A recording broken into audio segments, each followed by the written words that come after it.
સુરેન્દ્રનગરમાં bogus doctor ઝડપાયો। Surendranagar SOG દ્વારા કરવામાં આવી અટકાયત। લીંબડી તાલુકાના ધલવાણા ગામમાં કોઈપણ જાતની માન્ય ડિગ્રી વગર કરી રહ્યો હતો એલોપેથીની સારવાર। મૂળ પશ્ચિમ બંગાળનો રહેવાસી કૃષ્ણબાલા સંતોષબાલા રહ્યો હતો। લોકોના આરોગ્ય સાથે ચેડા।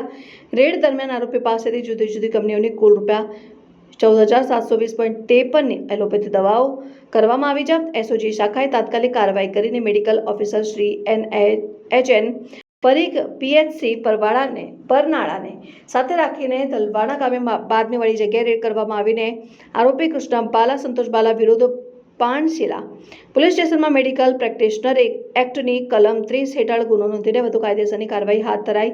કામગીરીમાં PI BH Singarkhiya, PSI NA Rathma, PSI SJ Gohil, HC Amarbha Kanubha Gadhvi, PC Kuldeepsinh Samatsinh Gohil અને HC જગમાલભાઈ અંબારામભાઈ મેટાલિયા સહિતના પોલીસ અધિકારીઓ કર્મચારીઓ જોડાયા।